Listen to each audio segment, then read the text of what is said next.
Man, oh man, we back at it again. Yo, what it do? It's your boys Juice and Lou. We back here with another banger for y'all, man. What we got, man? The biggest myth in NBA history. Let's get into it, man. I'm trying to see what they talking about. Time to re-up YouTube. Your boy Young Mustard is back with another video, and I think it's time for us to address one of the biggest myths in the history of the NBA. I've been meaning to talk about this topic for a pretty long time, but with us now finally being deep into the offseason, I think it's perfect for us to finally address it. And that is this myth that Kobe Bryant is the closest thing to Michael Jordan. But before we get started, you guys make sure you like this video, subscribe to the channel, and press that bell for post notifications to stay up to date with the latest content on the channel. I think the closest thing to him was Kobe. My opinion, man, it's Mike and then it's Kobe. I feel like Kobe gets slighted about all people this. who played against Kobe. Thank you. They know. Thank they you. Know. They know.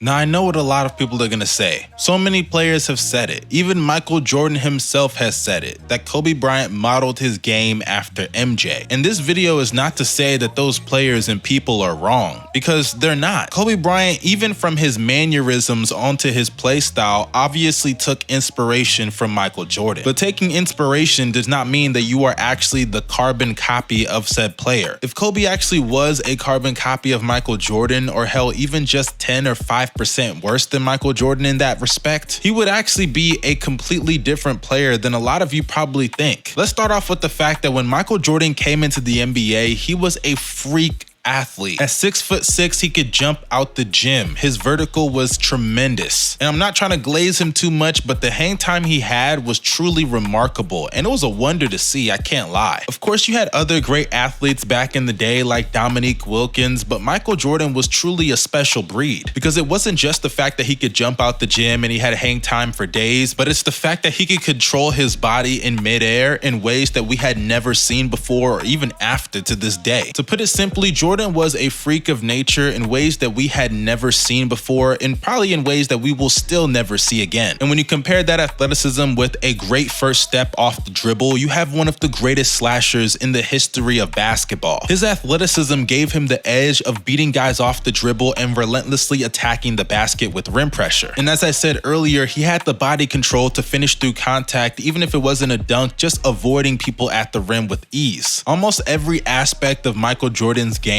was influenced off of how great of an athlete he was. It doesn't mean that he didn't have skill along with his athleticism, but the skill part of Jordan's career came that he didn't have skill along with his athleticism, but the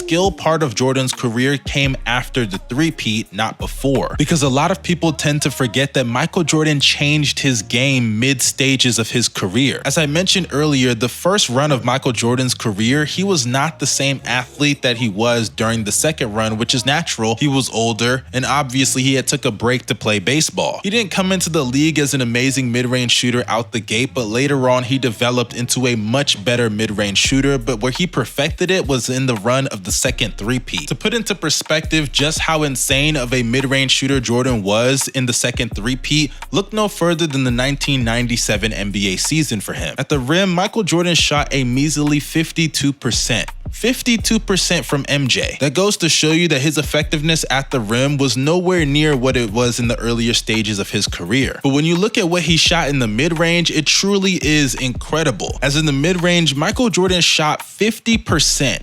50%. Ridiculous. These were around the same stages that he worked on his post game, his footwork, his turnaround. All of those things came together in a perfect blend for him to extend his career and still be the great player that he always was. Which then brings us to that big myth that I was telling you guys earlier, which is that Kobe Bryant and Michael Jordan's games are exactly the same, which then makes him the closest to MJ. And I truly do believe that if you look at Kobe Bryant's career in the earlier stages, sure, Kobe was still athletic. I'm not taking that away from him, but he was not nearly the athlete that Michael Jordan was, and I would even say Dwayne Wade was. They called Dwayne Wade Flash for a reason. As a Dwayne Wade fan, that's tough.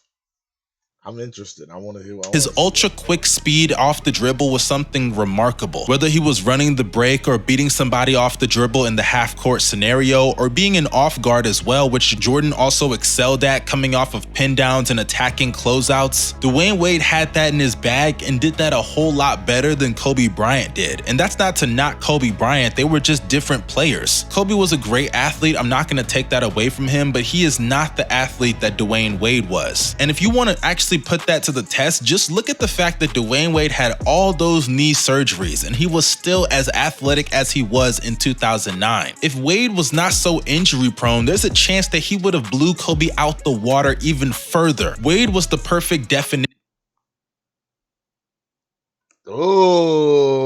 hot take of a slasher in the NBA. His quick speed gave him advantages in multiple different situations, and his ability to finish at the rim was something special. I mean, we're talking about a player that wasn't even a three-point shooter. He was an attacker of the basket consistently, and obviously he did have a mid-range game as well. But when it came to what D Wade specialized in the 2000s, it was attacking the basket relentlessly. Another thing about this convo that people just leave out is that scoring is not all Michael Jordan did. When you talk about play styles, you have to include other aspects of people's games. Aside from being arguably the greatest scorer of all time, Michael Jordan was also an elite defender. He was also a great playmaker. When you look at the defensive side of the ball, even if you want to say Kobe is the better on-ball defender between him and D Wade, that brings you to off-ball where it's not even close. Because at a lot of points in Kobe Bryant's career, especially in the latter half, he was not a great off-ball defender. He ball watched a lot, he allowed a lot of backdoor cuts due to it, hence why a lot of people, including myself and even his own former head coach Phil Jackson, believe he is an overrated defender. But in the case of D Wade, his off-ball defense was actually a huge strength of his. His ability to get in passing lanes or even his weak side shot blocking, which then feeds into another point of D Wade and Michael Jordan being so similar even on the defensive side of the ball. Jordan was also an amazing off-ball defender, could rack up steals on and off the ball, getting in passing lanes, and was very capable of blocking shots rather easily compared to D Wade as well. Then you get into the playmaking aspect, which I will also give D Wade that edge over Kobe, especially when we're comparing it to Michael Jordan. Not only are we talking off the ball, but on the ball as well. Kobe did not make the reads that Dwayne Wade made at his peak in 2009. Whether it was operating in transition, in the PNR, half-court scenarios, off pin downs, ball screens, off the ball screens, D Wade was able to have decision-making that was on par with Michael Jordan, and if you want to say Jordan has the edge, that's fine, but he was much closer in that aspect than Kobe Bryant was. And that's not to knock Kobe Bryant, because he's still a really good playmaker in his own right, but I'm giving that edge to D Wade, especially in the convo compared to Michael Jordan. Now that then leads into the question, why?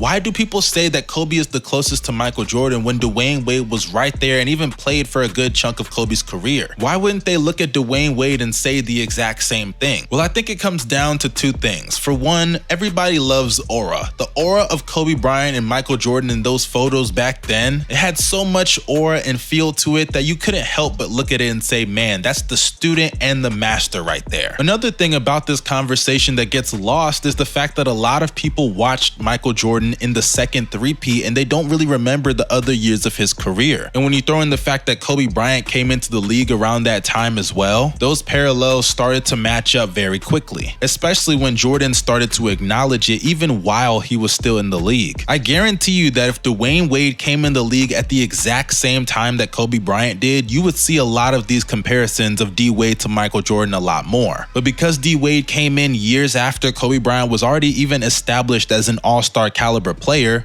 obviously Kobe got that nod instead. At the end of the day, I understand why things are the way they are. It makes for a nice story to see these videos of Kobe Bryant and Michael Jordan, the interviews of MJ talking about Kobe, and though God rest his soul, Kobe Bryant is not with us anymore, his legacy being seen as the student and MJ being the master, it's a nice story. But at the end of the day, mythology is not reality. And the reality is, despite people knowing that Dwayne Wade was a great player, they underrate how how great of a peak he had, while for the reasons I mentioned earlier, they'll overrate the peak that Kobe Bryant had. And it's wild to me because Kobe's greatest strength is not his peak. It is not that. It is his longevity in his career and his ability to extend his prime by studying the tape of Michael Jordan on how he was able to do so in the second three-peat is literally why people say he's the closest thing to Michael Jordan. My problem is the sample size in which he's copying Michael Jordan is just too short for me to say he's the closest thing to MJ when we have a larger sample size of Michael Jordan's career that Dwayne Wade had almost a decade of replicating. But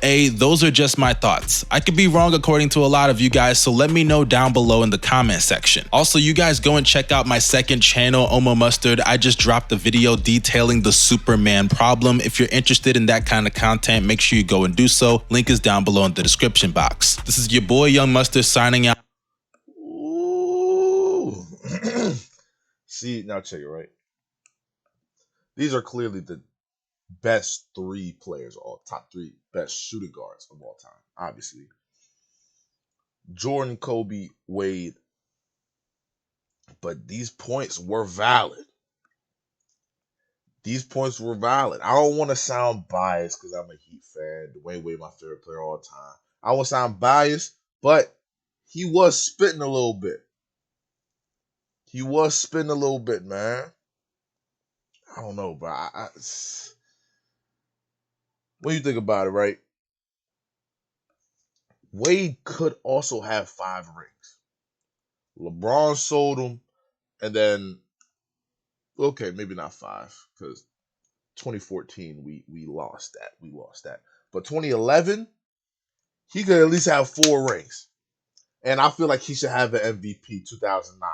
Definitely should have had that MVP in 2009. But, you know, people call me crazy every time I say that. It's crazy out here. But this is tough. What do y'all think, man? What do y'all think? Y'all let me know what you guys think down below. Is Wade closer to Jordan than Kobe? That's tough, man. Y'all let me know. But hey, man, I got more videos coming out for y'all, man. But until then, it's your boys Juice and Luke, in spirit, of course. And we out of here. Peace.